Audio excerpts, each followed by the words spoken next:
뜨거운 열기와 싸워가며 일하는 사람들이 있습니다. 화목난로에 들어가는 주물을 만드는 공장인데요. 보기만 해도 위협적인 쇳물이지만 난로용 강철을 얻기 위해선 참고 견뎌야 하는데요. 먼저 재료를 챙기는 작업자. 무엇보다 단단하게 만드는 것이 핵심입니다. 이건 접성제. 이 접종제를 안 넣으면 근육이 안 뜨게 또. 쇠가 강해서. 센물을 부으면은 이게 이제 막 산화작용을 해, 폭발을 하면서 쇠를 구상화시키는 거예요. 100대 1로 썩는 거예요. 센물하고. 만드는 것에 따라 용해로에 들어가는 재료와 비율이 각각 다릅니다. 화목난로용 주물은 기본 쇳물에 마그네슘과 세륨을 넣어주는데요. 이렇게 만들면 일반 쇳물보다 한 단계 더 강한 쇳물을 얻을 수 있답니다. 난로다 보니까 크리기 가거나 깨지면 안 되잖아요. 그래서 이제 그 철을 이렇게 구상화시키기 위해서 마그네슘과 세륨을 넣어서 철을 결석시키는 거예요. 단단하게. 크고 작은 쇳덩이도 흔적 없이 녹여버리는 용해로. 가까이 가도 화상을 입을 것처럼 뜨거운데요. 근데 이거 온도가 몇 도나 되는 거예요, 1200도. 1200도요? 1시간 10분 걸려요. 용해로에 쇳물이 녹는 동안 부지런히 움직여 다음 작업을 준비합니다.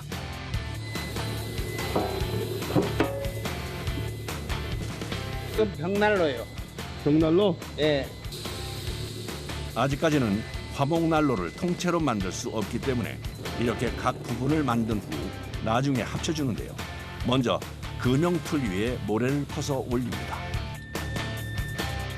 모래 속에 공기가 들어갈 경우 불량이 발생할 수 있기 때문에 채로 걸러주는데요. 접착률이 있게끔 혼사를 했어요. 채로 살짝 차주는 원인은 거기가 깔끔해라 이거죠. 금형틀 한쪽에만 모래가 몰리지 않게 골고루 뿌려주는 것도 중요합니다. 그런데 갑자기 모래 사이에 쇠막대기를 꽂는 작업자. 무슨 이유일까요? 이거야 이 공간이 있어서 부서지지 않고 그냥 깔끔하게 올라온다고요. 화목난로 금형틀에 모래를 채운 후에는 기계를 이용해 다져줍니다. 들어간 부분에 흙을 보충한 후 다지는 작업을 반복하는데요. 이렇게까지 하는 이유는 뭘까요? 건지다가 샘물을 보면 하고 들어버리니까 좀 단단히 받아주는 거더라고요. 구멍이 또 생겼네요. 주입자리다. 정성과 노력이 대단합니다. 거푸집이 생명이 조형을 해야 되는 게 조형이 깔끔해야 제품이 깔끔하죠. 품질에 영향을 미치기에 계속해서 상태 확인을 하는데요. 지금 가다를 올려주는 거거든요. 예. 가다를 올려주면은 그 안에 약간의 공간이 생겨서 꽉 물고 있지 않으니까 서로 분리가 되는 거지라. 화목난로용 거푸집. 과연 잘 나왔을까요? 기포가 생긴 것도 없고 모양도 잘 나온 것 같은데요. 이 구멍에다 샘물을 부을 거요. 아, 저기 구멍? 예, 그러면 이제 지금 요거도 연결돼 있거든요. 예. 그러면 이제 그 샘물이 요리 들어가고 여기 들어가고 아, 두 군데? 얇아서 두 군데를 하는 거라. 쇳물 들어가는 구멍이구나. 네. 근데 그걸 이제 통로를 해주는 거잖아. 따지고 보면. 모래가 쇳물에 닿으면 표면이 울퉁불퉁해질 수 있어 남김없이 날려줍니다. 그리고 붓에 물을 묻혀 거푸집에 살살 칠하는데요. 모래가 부슬부슬하잖아요. 예. 약간 신속하게 물칠을 해주는 거죠. 거의 모든 작업이 수작업이고 계속 살펴봐야 하기 때문에 숨 돌릴 틈도 없이 바쁘게 돌아갑니다. 다행히 이번에 만든 것도 옥에 티 하나 없이 잘 나왔습니다. 난로 꽃무늬가 참 선명하죠? 두 개를 마주보게 만든 후 하나로 밀착시켜줍니다. 틀어지면 불량이 발생하기 때문에 정확히 맞춰야 합니다. 그리고 꼭 해야 하는 일이 있습니다. 거푸집 위에 무거운 돌이나 쇠를 올려놓는 것인데요. 센 물을 불라니까요. 센 물을 부으면 압으로 떠버려요. 100kg면 300kg를 올려줘야. 이제 쇳물을 거푸집에 넣을 준비가 끝났습니다. 그 사이 용해로에서는 쇳물 속 불순물을 없애기 위해 석회석 가루를 뿌리는데요. 이런 게 다 불순물이에요. 이거 다 불순물이라고 이게. 이게 여기 이거 불순물을 다 걷어줘 버려요. 긴 세월 동안 쇳물을 봐와서 불꽃 색깔만 봐도 상태를 알 수 있다고 합니다. 이게 이거 불꽃 올라오잖아요. 불꽃이 어느 정도 올라왔다. 그러면은 이제 이게 열도가 맞는 거예요. 녹은 쇳물은 다음 작업을 위해 다른 도가니로 옮겨 담습니다. 1200도의 고온이라 옆에 있다가 갑자기 튀기라도 하면 크게 다칠 수도 있는데요. 그만큼 극한의 작업 환경이죠.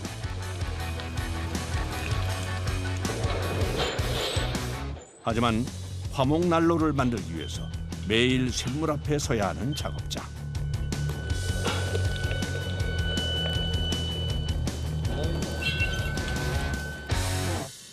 그룹에 따를 때 정확히 이걸 대줘야 돼요. 그게 이제 숙달된 사람들은 그냥 대면 딱 맞는데 초보자들은 잘 안 맞아요. 그러면 물이 막 튀어가지고 화상을 입을 수 있어요. 이 일이 익숙해지기까지 오랜 시간을 쇳물과 함께 했는데요.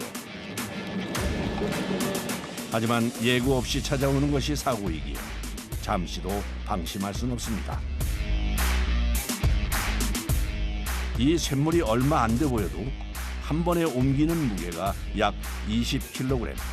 거푸집에 넣는 순간부터 굳기 시작하기 때문에 꼭 두 사람이 호흡을 맞춰 동시에 넣어줘야 합니다. 이 빨리 들어가야 이 물건이 형체가 나와요. 혼자 보면은 좀 불가능해요. 그래서? 예. 이 면적이 크다 보니까 물이 들어가는 속도가 빨라야 돼요. 그래야 굳으면서 형성이 되니까는. 그리고 쇳물을 한 번에 쭉 넣어야 불량이 생기지 않는답니다. 그런데 이게 무슨 일이죠? 이 흙 자체에서 가스가 발생해요. 그 가스가 그냥 불이 돼버리죠. 이제부터는 기다림의 시간. 작업자들은 무슨 생각을 하고 있을까요? 잘 나와야죠. 처음에 조용할 때부터 잘 나오기를 바라면서 하는 거잖아. 화목난로가 세상에 나오기 위해선 최소 하루의 시간이 필요한데요. 전날 작업해놓은 거푸집을 먼저 확인해 보기로 합니다. 완성된 화목난로 주물은 무게가 상당한데요. 그래서 거푸집에서 꺼낼 땐 성인 남자도 애를 먹기 일쑤죠. 야, 이게 무겁나 봐요. 무거워요. 이게 물건만 40kg예요. 무거운 무게만큼 뛰어난 내구성을 자랑합니다. 그래서 오래 사용할 수 있다는데요. 철판 같은 경우는 수명이 짧죠. 네. 이제 이 철판은 열을 먹으면은 이게 막 움직이고 틀어지고 그래요. 주물은 그런 게 없죠. 여기까지 완성된 난로는 다음 과정을 위해 또 다른 공장으로 옮겨집니다. 주물 한 개의 무게가 약 40kg이라서 지게차가 없으면 안으로 들여놓는 것조차 힘듭니다. 난로 주물이 한 자리에 모였는데요. 모델별 앞판이고 이게 상판 위에 위 상판 그다음에 이게 옆판. 네. 이걸 다 용접해야 하는데요. 고된 작업의 시작이죠. 아우. 이제 하나 붙이면 이제 먼저 난로 윗판과 옆판이 이어지는 부분을 고정시켜줍니다. 용접을 견고하게 하기 위한 사전 작업인 셈인데요. 이 주물 형태가 철판처럼 곱게 이렇게 나오는 게 아니라 이제 형태가 좀 이렇게 틀어질 수도 있기 때문에 이렇게 잡아주지 않고 용접을 하면 안 돼. 화목난로 용접은 21년차 베테랑 작업자에게도 어려운 작업인데요. 이 주물을 녹이면서 접합을 하는 거예요. 그러니까 700도에서 한 800도 정도 됐어요. 한 개씩 옮기는 것도 일입니다. 로스톨 판이에요, 여기가. 여기서 타서 여기서 제가 여기 밑으로 떨어지게 돼 있어요. 보호구를 착용해도 용접하는 내내 생기는 연기와 불꽃은 피할 수 없는데요. 실수할 경우 사고로 이어질 수 있어 끝난 후엔 세밀하게 확인합니다. 제일 중요한 거는 용접 부위. 한 판 한 판 붙이다 보면은 미세한 구멍만 하나 있어도 그걸로 연기가 될 거 아니에요. 그래서 그게 제일 중요한 거예요, 용접 부위가. 다른 용접보다 몇 배는 힘든 일. 그러다 보니 일이 끝나면 고통을 피할 수 없는데요. 80cm 정도 되는 면, 한 6면이 그걸 용접을 해야 돼요. 고정 자세로 이렇게 가다 보니까 뭐 팔, 다리, 어깨 안 아픈 데가 없습니다, 사실은. 그런데 이 특이하게 생긴 건 뭔가요? 보일러 기능을 갖는 물탱크예요.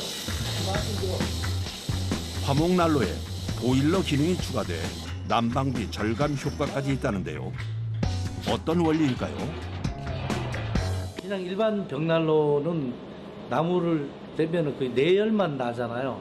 그 열이 너무 아까워서 그 물탱크를 제작을 해서 여기에 맞게 집어넣었어요. 한 65리터가 들어가는데 그 물을 데펴서 바닥 난방을 하는 거예요.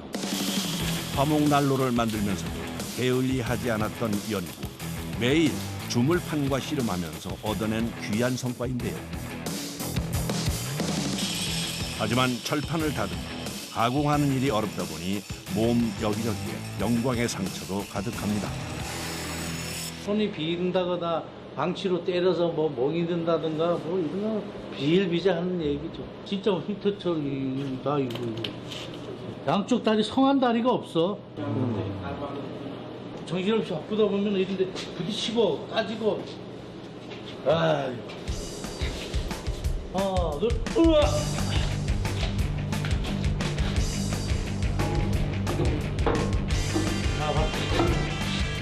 계속되는 용접에 눈은 침침해지고 손목이 욱신거리지만 마지막까지 침착하게 작업을 마칩니다.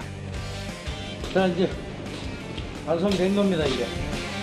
작업자의 노고가 고스란히 느껴지는데요. 하지만 아직 완성이 아닙니다. 자동차처럼 도색 작업을 해줘야 하는데요. 도색실에서 화목난로 전체를 검정색으로 정밀하게 칠해줍니다. 이게 이제 초벌이에요, 초벌. 이어지는 재벌 작업. 여러 가지 색 중 검정색만 사용하는 이유가 있다는데요.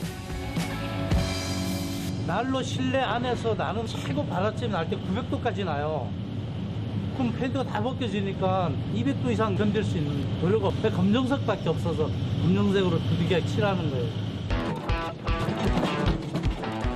이제 마지막 작업만 앞두고 있는데요. 화목난로 안에 들어가는 부속품 넣어주기입니다. 여기 이제 안에서 불 타서 제가 떨어지는 제바지. 장작불도 안전하게 즐길 수 있습니다. 세라믹 유리라고 그 열에 1000도 이상에서 견디는 유리예요. 드디어 완성된 화목난로. 야, 멋집니다.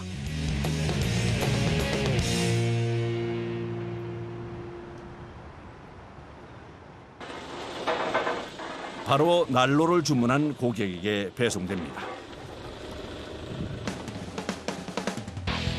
무거운 주물로 만들어 옮기는 것도 보통 일이 아닙니다. 자, 가서 당겨. 안 많이 안 내려오겠다. 하나, 천천히. 어디세요? 들어. 어디요?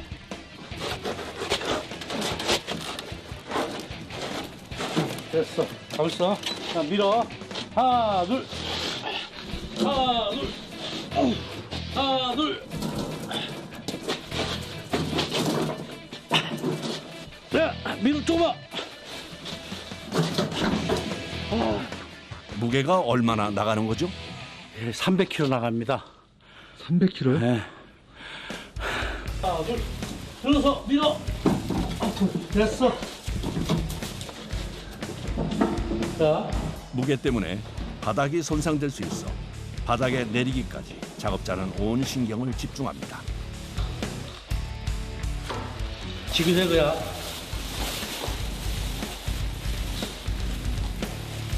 자.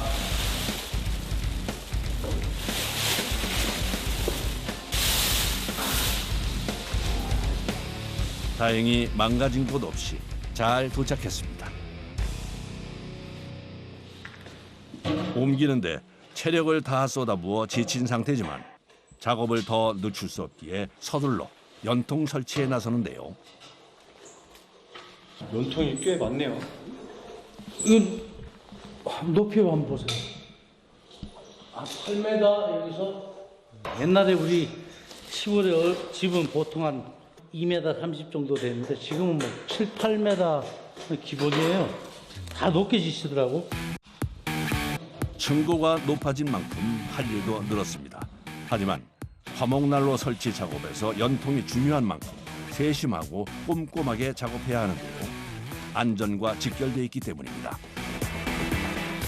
연소가 되면서 연기가 나가는 부위잖아요. 그러다 보면은 거기 밀착이 안 되고 틈새가 생기면 연기가 새고 그러니까 그런 거 신경 많이 써야 돼요. 좀 더.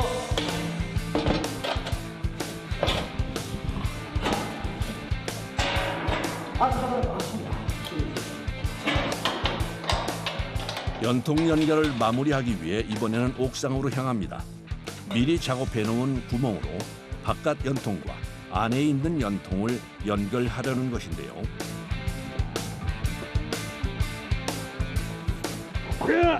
남은 힘을 끌어모아 연결될 때까지 버텨봅니다. 더? 됐어? 더 올려, 잠깐. 됐어?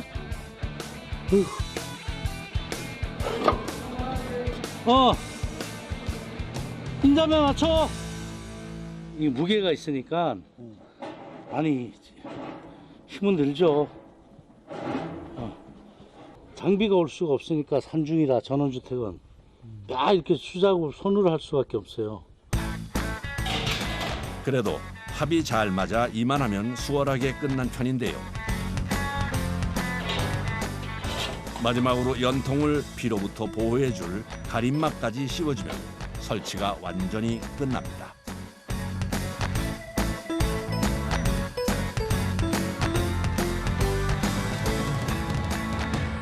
자 이제 설치 다 끝났고요. 자 이제 어떠세요? 한번 와보세요. 이제.